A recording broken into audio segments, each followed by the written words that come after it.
Alrighty, I believe we are live for the Metabolism Makeover Masterclass. So I'm just going to double check here on my phone to make sure we are showing up in the Facebook group. And let's pray that technology works for us tonight. I can already tell I'm kind of like glitching a little bit, so hopefully that does not continue happening. But please let me know in the comments. I can't see the comments. Oops. Continue happening, but we don't need to hear me saying things twice. So if you are joining us, go ahead and say hello in the comments. Let me know who's here and where you are joining us from. I appreciate you taking the time out of your busy days, busy lives, busy evenings to spend some time with me to talk all things metabolism.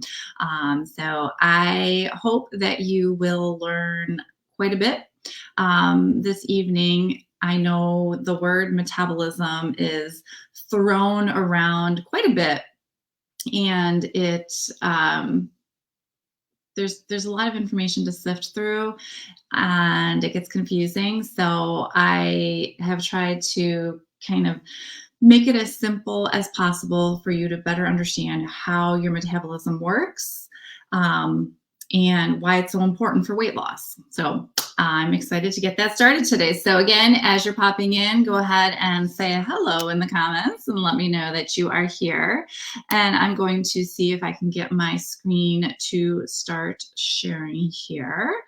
Hopefully it works. Okay, I see it on my Facebook. So hopefully you see it as well. Let me know if, just give me a thumbs up if you can see me sharing my screen.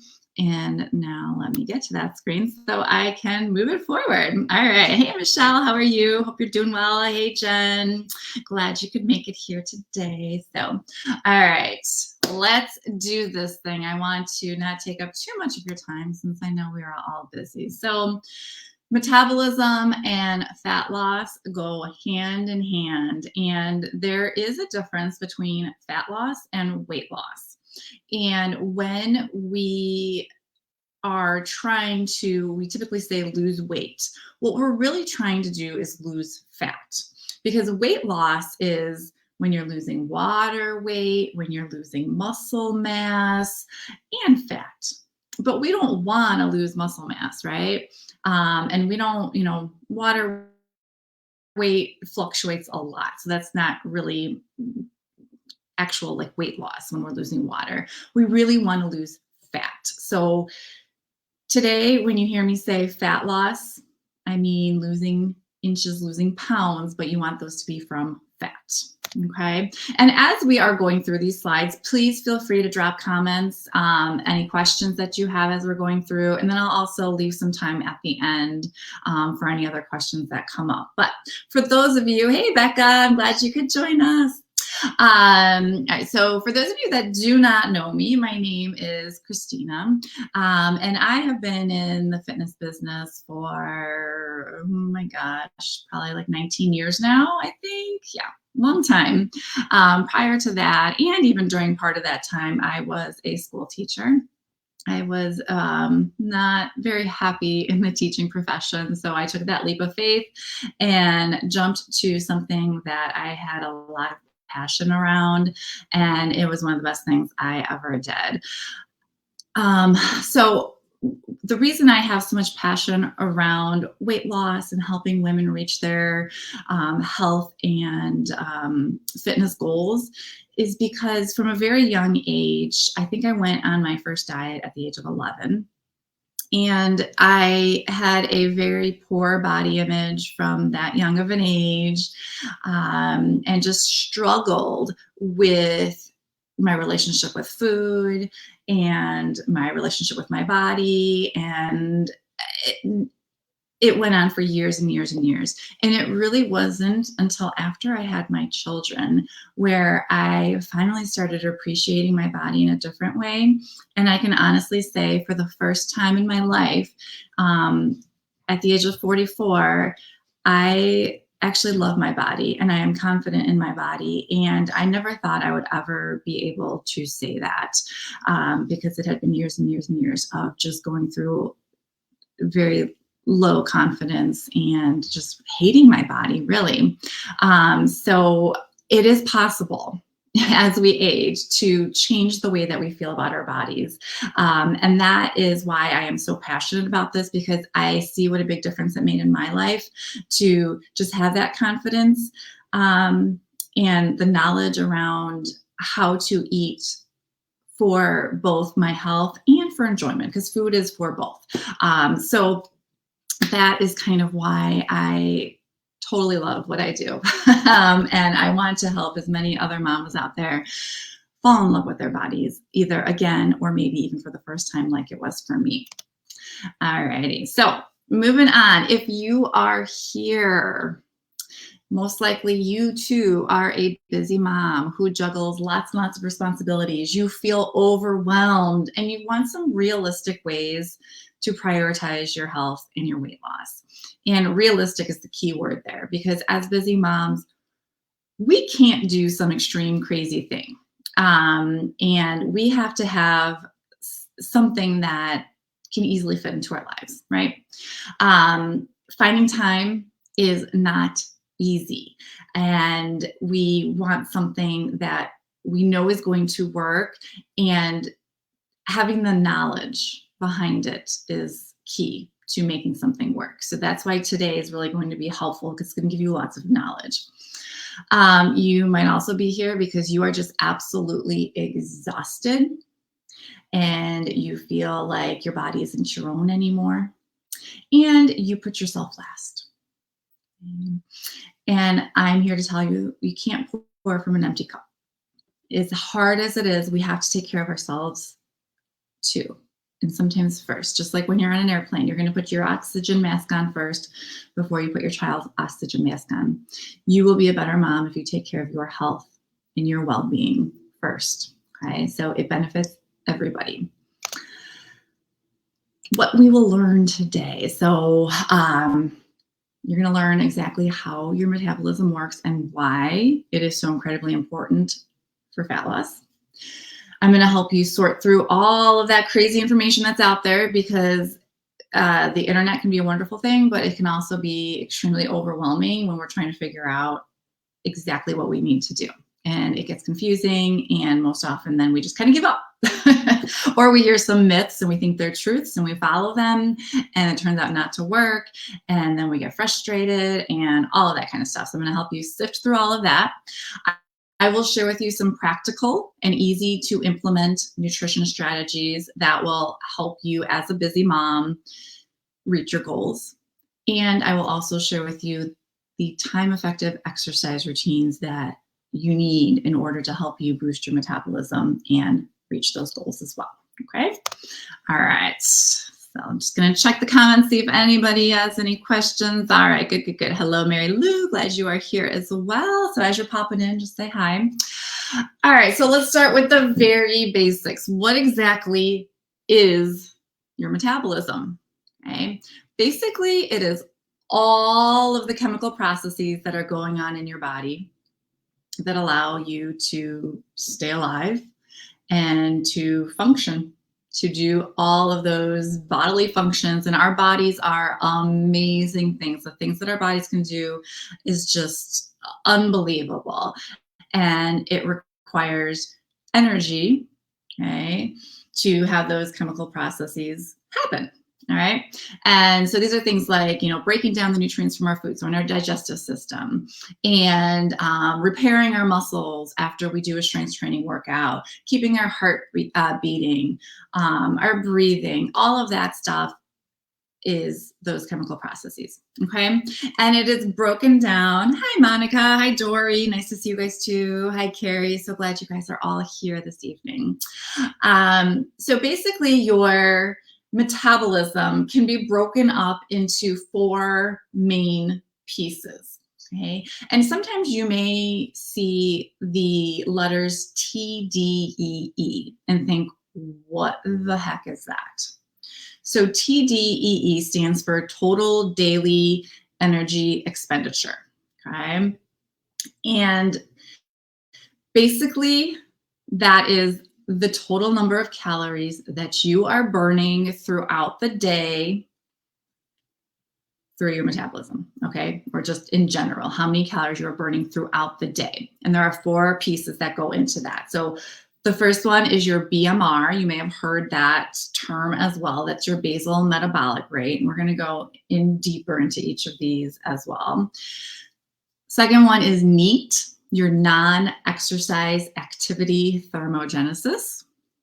Third one is TEF, the thermic effect of your food. And then the final one is your EAT, your exercise activity thermogenesis. Okay. I'm going to make these as simple as possible, and you will understand what each of them means. Because right now I know there's a lot of big words on this page and they may not make a whole lot of sense, but we'll go through each one. All right. Hello, Christy. Hi, Tina. All right. So let's get started with our BMR, our basal metabolic rate. Okay. This part of your metabolism, of your TDEE, accounts for about 70%. Okay, so this accounts for about 70% of the calories that you are burning. Hi, Heather, nice to see you as well. Not see you, but nice that you're here. Next time I got to do Zoom so we can see each other. So this is a big, big piece of your metabolism. Okay. And basically, it's the amount of energy your body needs to function while at rest. So in other words, the amount of calories your body burns to keep you alive. Okay. That's your basal metabolic rate. Okay. And it accounts for the biggest portion of your metabolism. Okay. So you see if you saw in that picture on that previous slide, there is a formula that you can get a general idea of what your particular BMR is. Okay, so this is the formula. You might want to take a screenshot or write it down because there's some calculations you have to do in here. So for female, it is different for males. So don't share this with your husband because it's not going to give them the right number. But for females, you would multiply your weight in kilograms by 10. Okay, so you can just go into Google and just say, pounds to kilograms, and it will come up with a converter right there for you. Okay, so you just type in your weight in pounds and it'll tell you what it is in kilograms. And you would take that number and multiply it by 10. Then you would take 6.25 times your height in centimeters. So again, just go to Google, type in inches to centimeters, put in your inches, and it will pop out how many centimeters that is. And you're going to multiply that number by 6.25. Okay. Then you're going to take your age in years, so no calculations needed there, and multiply that by 5. Okay. So you will add the first 2 numbers together. Then you will subtract the second number, 5 times your age, and then you will subtract 161. Please do not ask me where or how they came up with this formula because I have absolutely no idea, but it's called the Mifflin-St. Jean equation. So I'm assuming somebody named Mifflin-St. Jean came up with this somehow. But so I did a sample one for myself here. Okay, so if you're not a math person, it can get a little tricky because there's a lot of parentheses in here. I taught math when I was a teacher, so to me this makes sense. If it doesn't for you, just let me know. You can send me your numbers and I will calculate it for you if you want me to do the math for you. But basically, so the 70.3 is how many kilograms I weigh. So I multiply that by 10. Okay, and I'm going to keep that number over here. And then 177.8 is my height in centimeters. I multiply that by 6.25. I am 44 years old. I multiply that by 5. Okay, so 10 times 70.3 equals 703. 6.25 times my height is 1,111.25. 5 times 44, 220, and then subtract 161. Okay, so my BMR is right around 1433 calories per day. So that is the number of calories. Again, let's go back a couple slides here. That my body burns to keep me alive. Okay, So for me to stay alive, if I'm just laying in bed doing absolutely nothing else, I am burning just over 1,400 calories. Okay. All right. So when we're talking about metabolism and calories being burned, obviously we want our metabolism as high as possible because we want to be burning as many calories as possible in order to lose weight, right? To put us so that it's easier to put us in a calorie deficit when, we're eating. And the higher our metabolism is, the higher our TDEE is, the more food we can eat. Okay? Because then we can, still keep ourselves in a calorie deficit, but we can eat more because we are burning more calories throughout the day. Okay. So how can you increase your basal metabolic rate? Build muscle. Okay. You've probably noticed in almost every single one of my posts, I'm talking about strength training, and there is a reason why.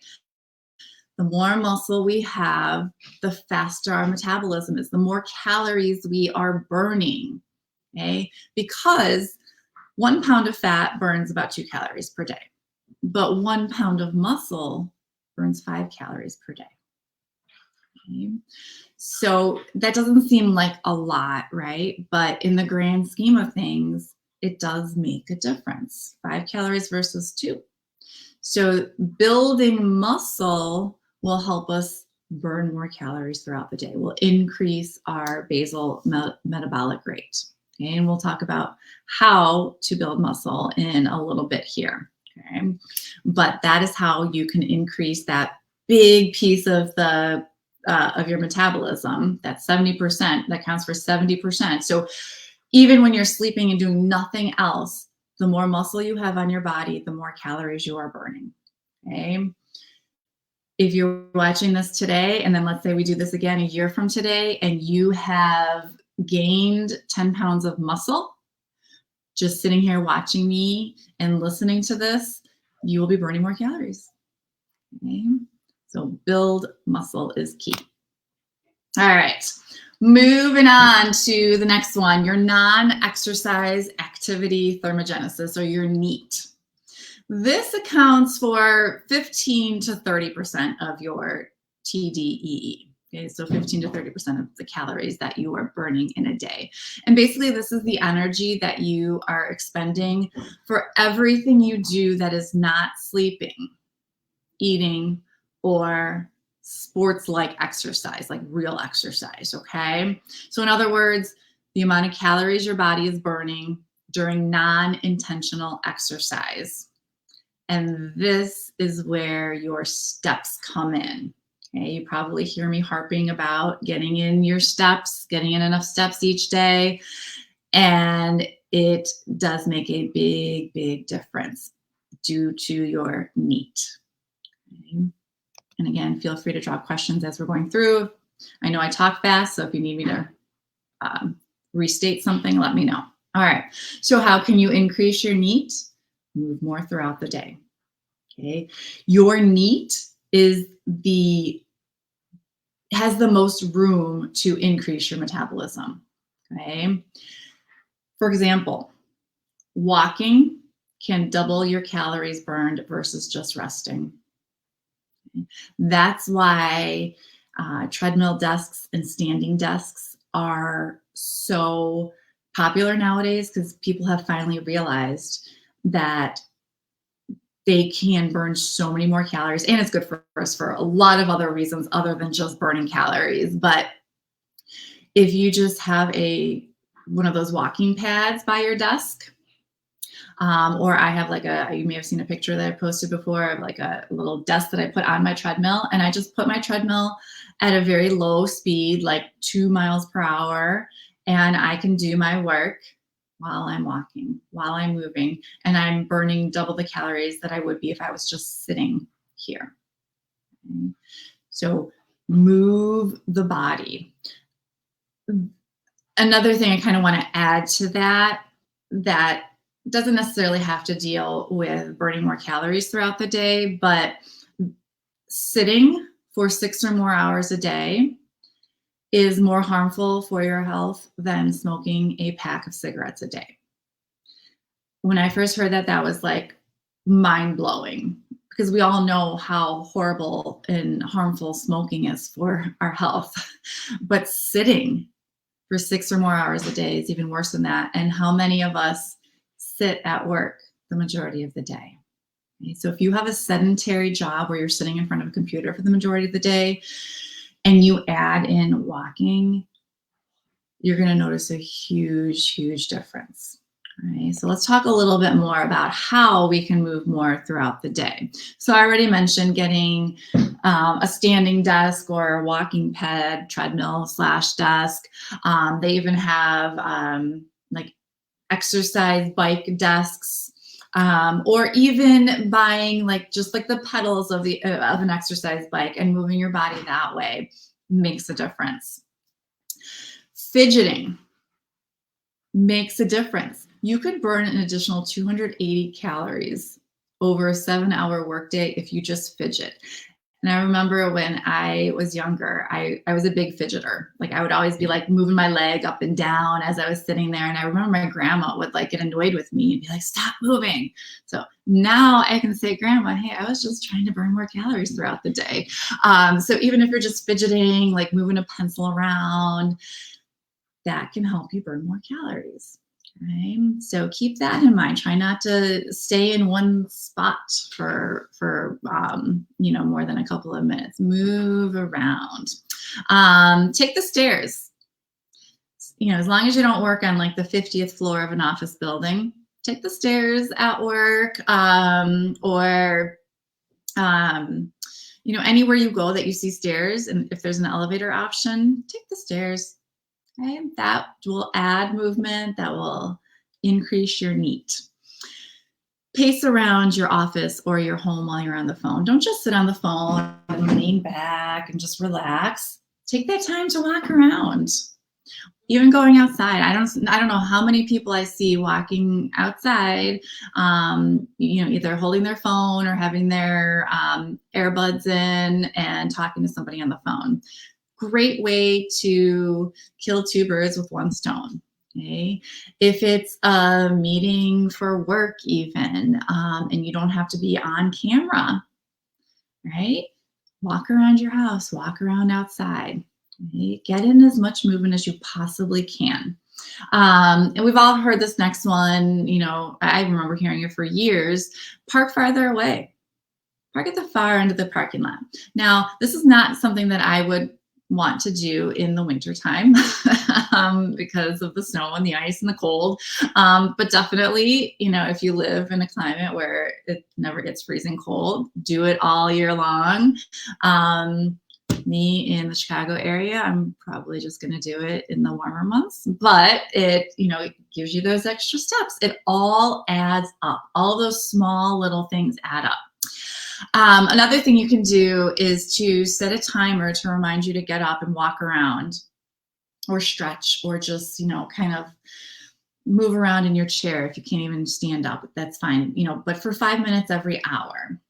A lot of times, when we set a step goal, it's hard to reach that step goal unless we are intentional about it and we, set that timer. If you have an Apple Watch or a Fitbit, they do remind you. You can set it to remind you to, like for a Fitbit, I think you can set it to remind you, like, if you want to walk X number of steps per hour, if you haven't hit that number of steps yet by the last 10 minutes, it will remind you to go get those steps in. And for the Apple Watch, if you haven't been moving around for at least a minute out of that hour, it will remind you those last 10 minutes. So if you have one of those devices, use that reminder to just get up and walk around. If you don't have one of those devices, set a timer. Again, for like the last 5-10 minutes of the hour and set it to go off. And that will be a reminder to move around wherever you are. Just walk or stretch or, hop up and down, but get the body moving a little bit. Okay. So last one is to set that daily step goal. And I will tell you, as somebody who exercises a lot for years and years and years, I always looked at these kinds of tips and said, I don't need that. I work out for like an hour a day. I don't need to do any more movement. And boy, was I wrong. Okay. I really started focusing on hitting a step goal probably at the end of like 2022. I did like a little group. Some of you actually who are on here were part of the group, I think, where we share, tried to hit 7,000 steps a day, and we shared a picture of our steps at the end of each day to prove it and all that kind of stuff, and just kind of had that group mentality to help us hit those goals. That's when I started focusing on steps, and oh my gosh, it really has made a really, really big difference. I didn't change anything else in my diet or my actual intentional exercise. Nothing else changed, and I started losing weight because I was walking more. I have a client who recently moved from the cold weather of Chicago to Arizona, and she's able to walk every single day. And she was stuck at a weight for a while. As soon as she started walking, the weight started coming off again. So it does make a big, big difference. And again, like I said before, this part of your metabolism is the one that you have the most room to improve, to increase the calories burned. So get those steps in. In terms of how many to get in, it really, they started off this whole step thing with, trying to hit 10,000 steps. That's good for some, but that might be too many for others. I personally, and for my clients, I have us aim for 7,000 steps a day. If you do more, wonderful, but at least try to hit that number. If you're somebody who doesn't walk at all right now and you get maybe 1,000 steps a day, start slowly. Okay, try to hit 2,000 steps. Okay, once you hit that, aim for 3,000 and keep going. All right, keep ramping it up, and you will notice differences in it. All righty, so moving along to the third piece of your metabolism, the thermic effect of food. This has about it counts for about 10% of your calories burned throughout the day. So it's not a huge amount, but it's, 10% is 10%, right? So this is the amount of energy it takes for your body to digest, absorb, and metabolize the food you eat. Okay, so in other words, the number of calories you burn digesting your food. So yes, in order to lose weight, you need to eat in a calorie deficit. And one can eat in a calorie deficit by eating all fats if they wanted to. One could eat in a calorie deficit by eating all candy. A calorie deficit just means you're eating fewer calories than you're burning. So what this thermic effect of food is telling us is that what we eat also makes a difference. Okay, so the quality of your food also makes a difference. So, for example, in order to increase the thermic effect of your food, you need to eat more protein. Why? Because it takes your body longer to digest protein, which means you are burning more calories digesting protein. Okay, so the thermic effect of protein is about 20 to 30%. To digest carbs, it's only 5 to 10%. To digest fat, it's only 0 to 3%. So your body doesn't burn a whole lot of calories digesting fat or carbs, but for protein, it does. And that's another protein. And I've talked about this in past master classes and on my posts and such. Protein is incredibly important to help us with our strength training, to help us build muscle. And again, we want to build muscle to increase our BMR. Okay, remember that's how we can increase our BMRs, by eating more protein, by strength training, and we need to eat protein in order to ensure that the muscles are fueled in order to get stronger and get bigger, right? And another benefit of protein is because it takes longer for your body to digest it, not only are you burning more calories, but you're also staying full for longer. Okay. So if you've ever been on a diet and always felt hungry, most likely you weren't eating enough protein. And most of us do not eat enough protein. Okay. So how much protein do we need to eat? Well, guess what? There's another equation for that. So there's a lot of recommendations out there, and there's a lot of factors that go into it. But in general, you should be eating about 0.8 to 1 gram of protein per pound of body weight. Okay? So if you weigh 150 pounds, you just take your body weight and multiply it by 0.8, and then take your body weight and multiply it by 1, and you should be eating somewhere in that range. So for somebody who weighs 150 pounds, you should be eating approximately 120 to 150 grams of protein. And that is not an easy thing to do. It is tough to eat enough protein. So a couple of recommendations to help ensure that you are eating enough protein is think about the number of meals that you eat in a day. So let's say you have your 3 main meals, breakfast, lunch, dinner, and then you also have a snack. So say you eat 4 meals in a day. Take your protein goal. So let's say you're aiming for 120 grams of protein. Take that and divide it by the number of meals that you are eating. So in this case, 120 divided by 4 would be 30. So you want to aim for 30 grams of protein per meal. And that too is hard to do. I do have a protein cheat sheet that I can share with you all. So if that is something that you are interested in, comment protein and I will send that over to you either tonight or tomorrow.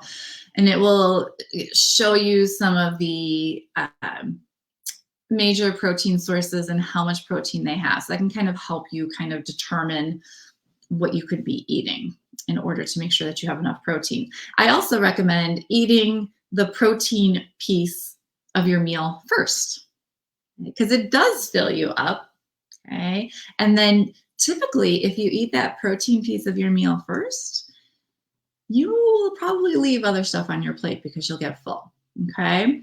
So protein has a lot of benefits, and unfortunately, a lot of us struggle to get enough protein. And I know right now, if you are Catholic, you are in the season of Lent, which means on Fridays you're not having any meat. But there are ways to still get enough protein. Okay, even if you're a vegetarian or a vegan, yes, it is more challenging. Okay, for sure, more challenging, but it is doable.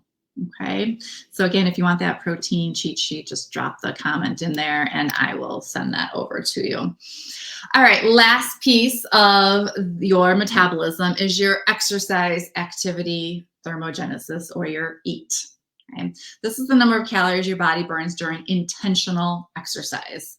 And this accounts for only 5 to 10% of your TDEE.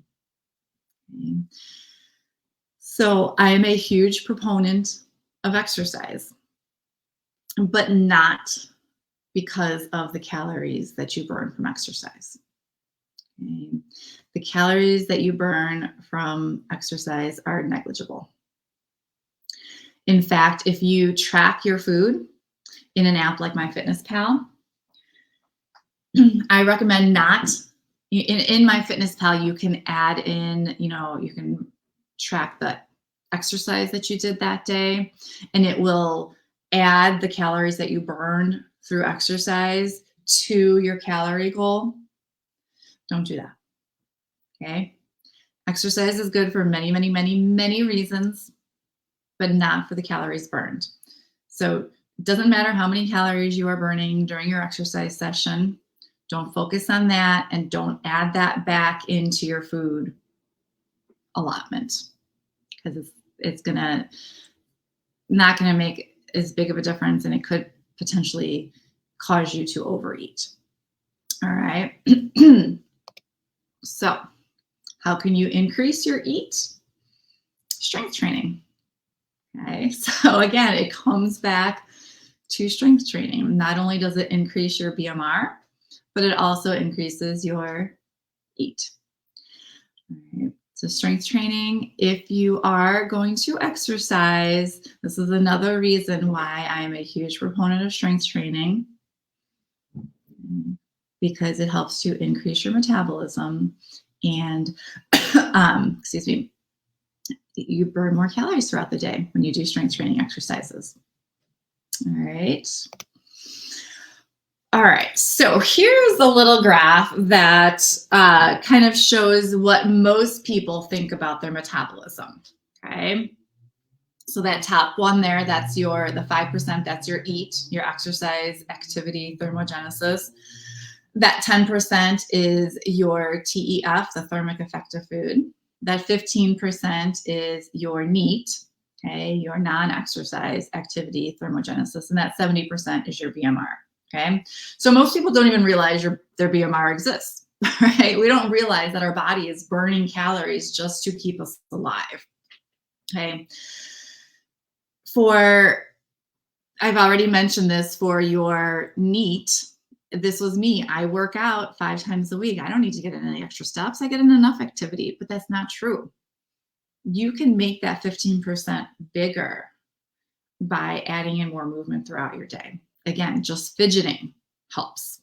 Okay, that 10%. Okay, most of us think a calorie is a calorie. What I eat doesn't matter as long as I'm in a calorie deficit. But yes, it does, because we burn more calories by eating protein, okay, than the other macros.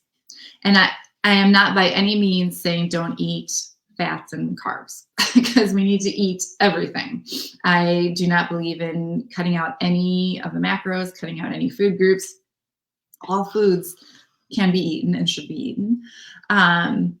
But prioritizing your protein and making sure that you are hitting your protein goal can help you increase your metabolism. Okay. And then most of us really, really focus on that exercise, the EAT, where it's only about 5% of the calories that we burn. So yes, you should exercise, but that should not be your biggest priority. All right. Instead, this is what we should be thinking about our metabolism. Okay. We should be thinking that exercise has many health benefits, but that's not the only thing I should be focusing on. We should be thinking that the type of food I eat has an effect not only on how many calories I'm burning, but how I feel. Okay, again, eating protein will make you feel full, make you feel satisfied, not make you feel deprived. Okay, and when we feel deprived, that's when those cravings come in. Moving throughout the day is incredibly important for many, many reasons, not just calorie burn, but to keep our joints moving and lubricated, to keep our muscles from either getting stretched out or tight. Like when we sit in front of a computer, our chest muscles get very, very tight and our back muscles get very, very stretched out. And that's why we have back pain. Okay, so moving more throughout the day can take away a lot of the aches and pains that you may be feeling as you age. All right, and then finally, we need to know that we need to eat enough to fuel our body as it works super hard just to keep you alive. Many people believe that they have to eat like 1,000 or fewer calories in a day in order to lose weight. But if you're doing that, you're not giving your body the fuel it needs to do all the things it has to do to keep you alive. Okay? So don't go too low on those calories. The number of calories you aim for, again, depends on a lot of things, but I would never recommend anybody going under 1,200 calories per day. Okay? It's not enough for your body to do all of the amazing things that it has to do. Okay. All right, let's see. So I see lots of protein. Good. I will send those over to you guys. Monique, my favorite form of protein is nuts. Yep, nuts are good, but be careful with nuts because they do have a lot of fat too. So you don't want to kind of, a serving of nuts has to be on the smaller side. You can't have like a real big serving of nuts because it has a lot of calories. They're very calorie heavy and fat heavy. All right, so this is a question that I get asked a lot, or I hear a lot of people saying, well, as I get older, it's harder for me to lose weight because my metabolism has slowed down. Or, as I'm getting closer to menopause or as I'm going through menopause, it's too hard. It's impossible to lose weight. My metabolism has slowed down. So does your age have an effect on your metabolism? I would love to hear what you think in the comments before I move to the next slide. Do you think age has an effect on your metabolism? Does your age either slow down your metabolism? Does aging increase your metabolism? What do we think? Well, not really. Okay. As we age, you'll see a very, very small effect on your BMR. Because remember, in your BMR, when you calculate your BMR, our age is in there, right? I took my age, 44, and multiplied by 5. So that was a part of my BMR. But it's only going to decrease by 5 calories per year. Okay. Or I'm sorry, per day. That's a typo there. It's going to decrease about 5 calories per day. So you're going to burn 5 fewer calories per day each year you age, which amounts to about 1825 calories per year, which is about half a pound of weight gain. Okay, so we cannot blame weight gain on age causing our metabolism to slow down. Okay, you can blame half a pound of your weight gain on your age and your metabolism slowing down. But that's it. All right, so let's see.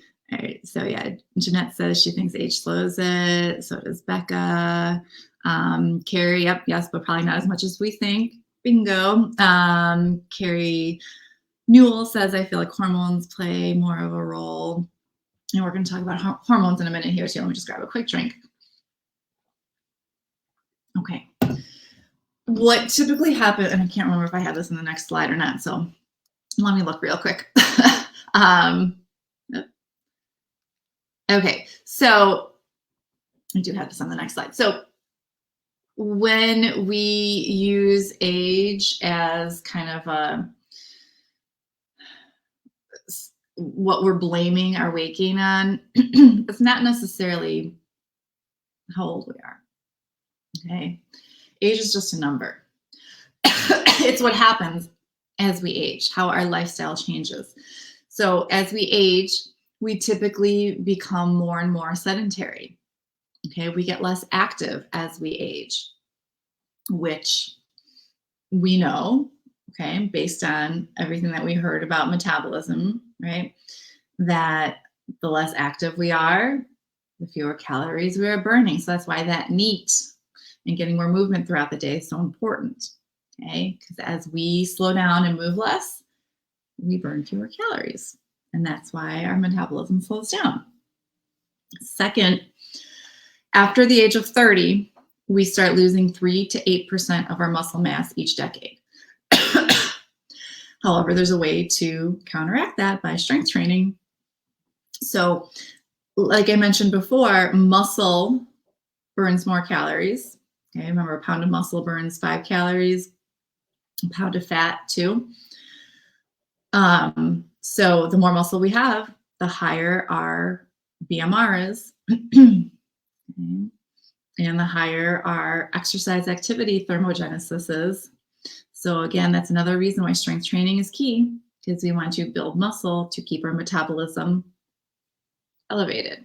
Okay, but typically, as we age, we lose muscle mass. It's called age-related muscle loss. I will try to see if I can find this picture, but there are pictures out there that compare, take like a cross section of I can't remember if it's the bicep muscle or the quad muscle of like an 80-year-old man who works out versus an 80-year-old man who doesn't work out, doesn't do strength training. I should say strength. I'll say strength training, not just workout. And it's amazing the difference. Okay. Amazing the difference. So even if you don't have muscle now and you're well past the age of 30, it's not too late. You can still build muscle. Okay. Your whole life, you can still build muscle if you do strength training workouts. So losing that muscle mass, just because we age, doesn't mean it has to stay that way. Okay, we can do something about that. Third, poor eating habits. If you have lived a life of constantly being on a diet, that slows your metabolism down. So if you're somebody who's on that dieting roller coaster or that vicious dieting cycle where you go on a diet, you lose weight, you feel deprived, so you start eating, you eat, you're off that diet, then you feel gross again, so you go on a diet again, you do the whole cycle over and over again. That hurts your metabolism. That slows it down big time, okay?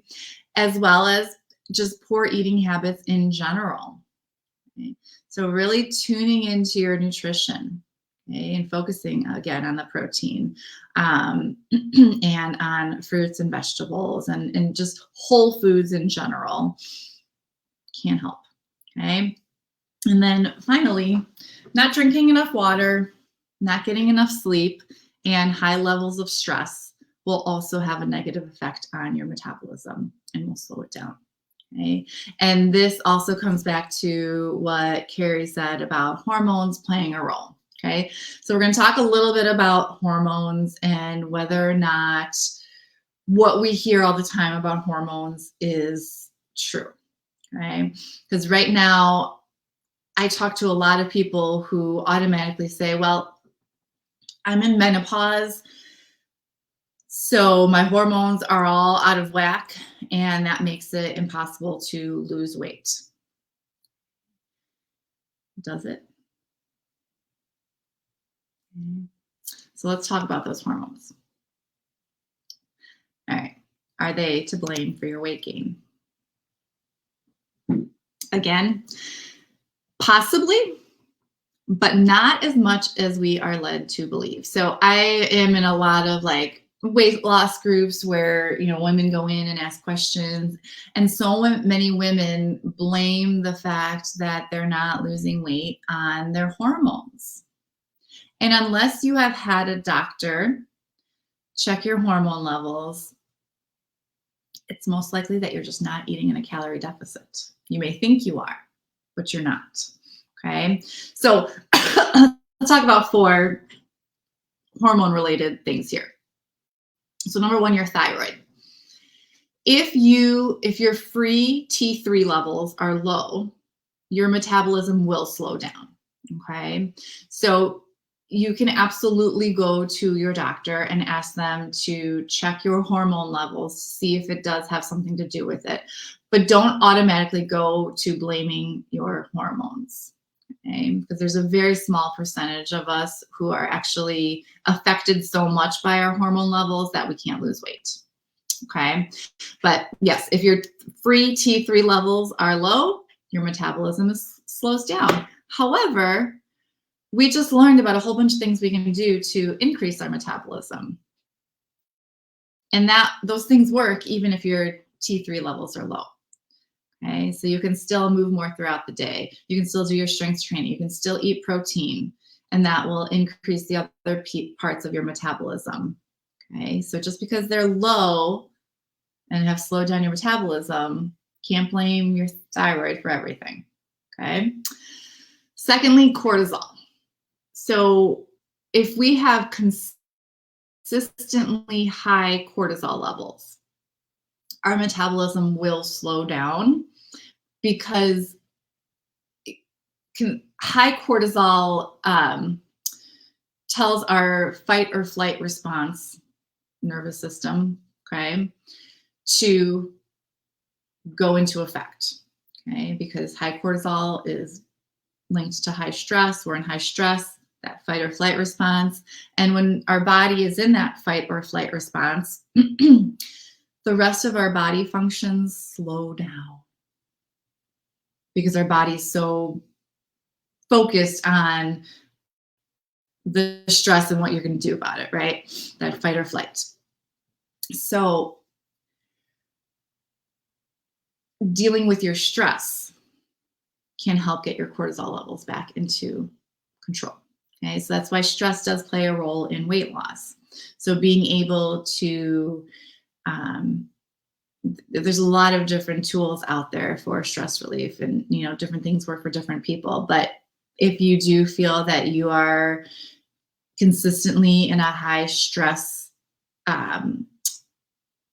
environment, then you may need to, focus on lowering your stress, seeing a therapist, talking it through, deep breathing, mindfulness, meditation, yoga. There's a lot of things you can do, journaling, but you do want to get your body out of that fight or flight response so that your metabolism can kind of kick back in.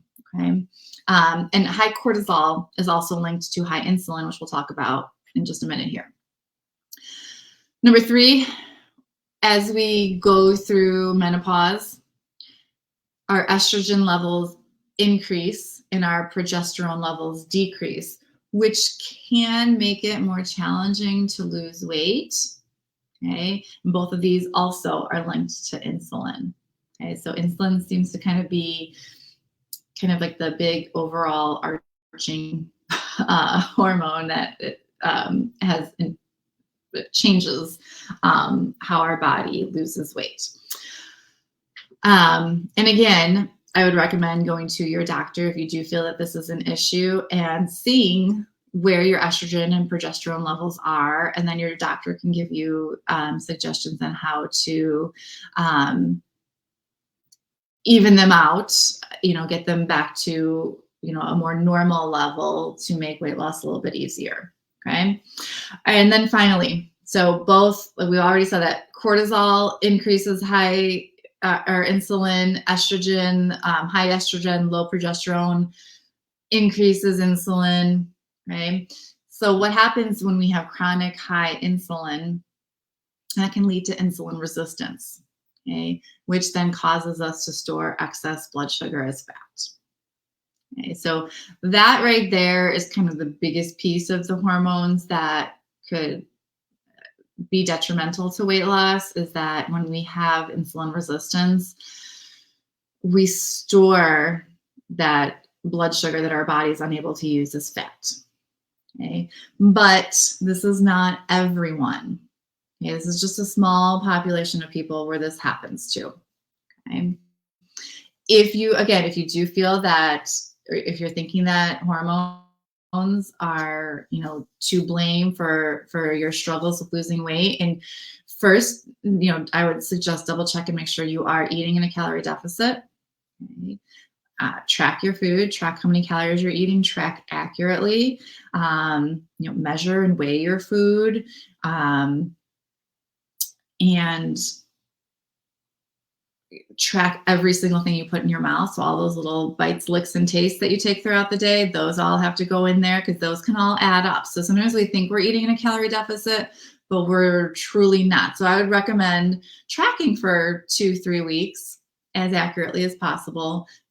And if you are eating in a calorie deficit, but you notice that you're not losing weight, then that might be kind of your impetus to go get your hormone levels checked. Okay. All right. So let's recap real quick. How can we increase our metabolism? How can we increase the number of calories that we burn throughout the day? Build muscle will increase our BMR. Eating more protein will increase our thermic effect of food. Moving more will increase our non-exercise activity thermogenesis, our NEAT, and strength training will increase our exercise activity thermogenesis. So if you do these these 3 things, you will lose weight. Okay, or you will increase your metabolism, I should say. may not lose weight because if you're not eating in a calorie deficit, you won't, but you will increase your metabolism. Okay.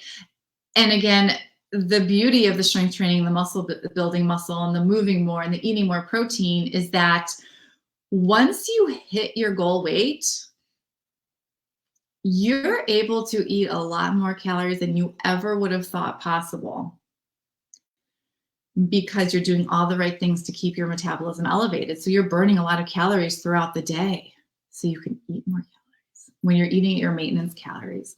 So right now, as an example, I am eating at my maintenance calories and I'm eating like 2,300 calories a day. Okay. I didn't always eat at that amount, but doing all of these things have allowed me to increase my metabolism. So I'm burning 2,300 calories per day. So that's how many calories I can eat to maintain my weight. Okay. And it is possible for everybody. There's nothing special about me. This is possible for every single person. Okay. All right. So, are you ready to make over your metabolism? Are you ready to do those things so that you become that fit mom and that woman that you were meant to be? Okay, so that you love your body again, that you feel confident in your body again. Okay. So here, this is my transformation from the picture on the left. I don't know, it was maybe 2 months postpartum after my second daughter. And the picture on the right was just this past summer. Okay. And I guarantee you, I am eating way more in that second picture than I was in that first picture. Eating way more calories, but I'm also eating better quality calories. Okay. That first picture, probably a lot of jelly beans, a lot of Starbucks drinks. I was a big sugaraholic and filled myself up on that. Right. And then, didn't have room for foods that were better for me. Okay. Picture on the left. I exercised every day, but I didn't really walk or do any other additional movement. When my babies were sleeping, I was sleeping. And as a new mom, yes, everybody do that. If you're a new mom, and I'm not making you feel guilty about sleeping when your babies sleep, because you absolutely should. But for years and years after that, when my girls were older, I still wasn't moving any more than my workouts. And so making those changes made a world of difference, for sure.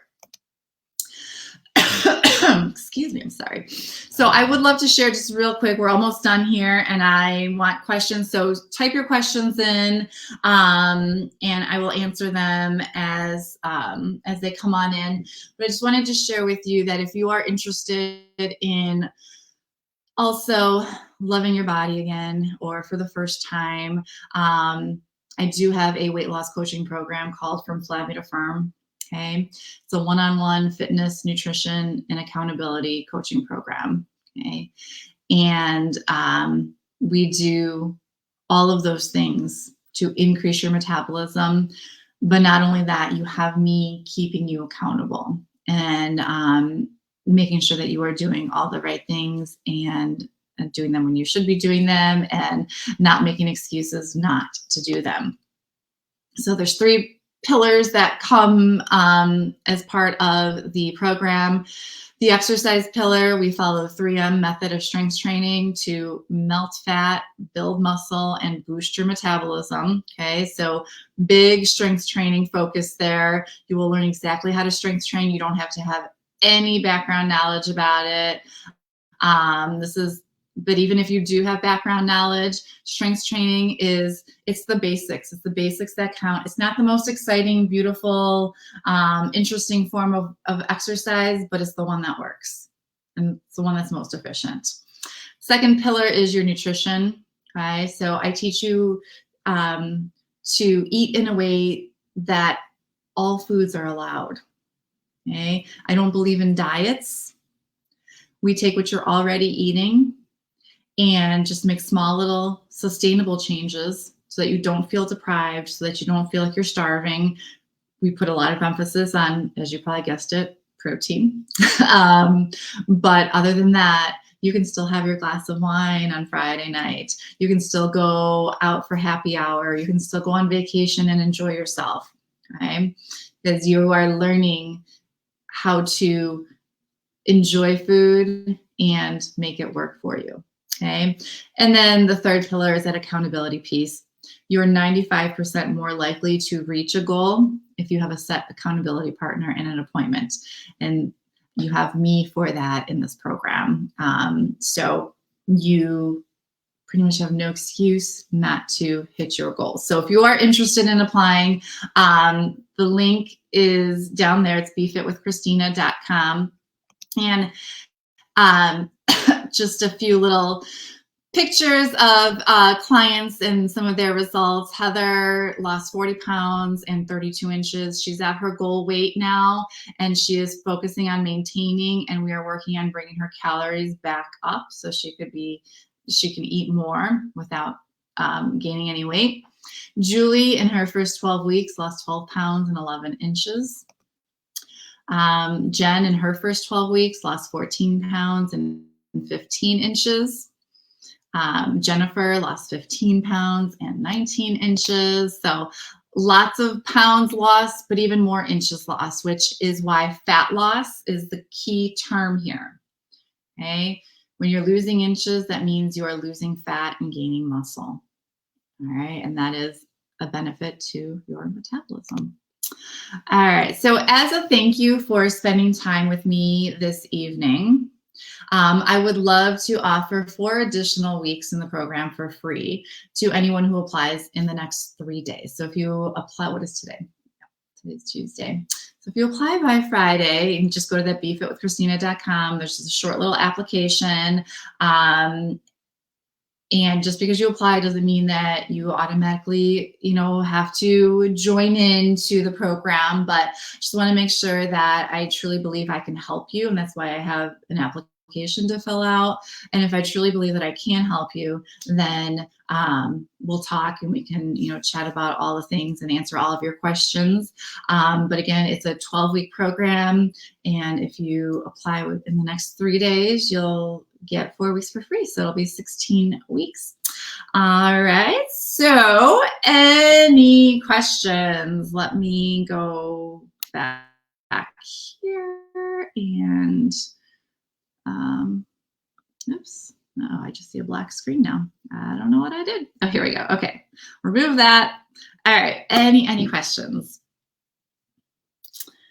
I know that was a lot of information, and I hope it wasn't too overwhelming. If you think of questions, over the next couple of days, don't hesitate to reach out and say, wait, what was it that you said about your BMR and this and that? Okay. You can reach me, Facebook Messenger, or even in the group here. You can just put it, if you think it's a question that a lot of people might have, add it right into the group. I'm happy to answer it there. And I will send that protein sheet over to anyone who commented protein. I think that will be very, very helpful to many of you because it is challenging to get in enough protein. Strength training. For those of you that are on live here, so I think if you haven't commented anything, drop a comment so I know that you are on live, and I will send you the 8-week guide to weight loss before spring break. Spring break is coming up probably in less than 8 weeks for you, but you can still be like halfway there. It's probably in like 4 weeks for you, but go ahead and comment so that I can send that over to you as well. That will have strength training workouts in there and some other fun things to kind of get you started in the right direction of your goals and maybe even have some weight loss before spring break rolls around. Okay. All right. Well, thank you again for joining me. Any questions, you just let me know. I hope you have a fabulous rest of your evening. I'm just going to check on here real quick and make sure there's no questions thus far. All right. Awesome. All right. Thank you. Thank you. Thank you. Enjoy your evening, and I will talk to you all soon. Take care.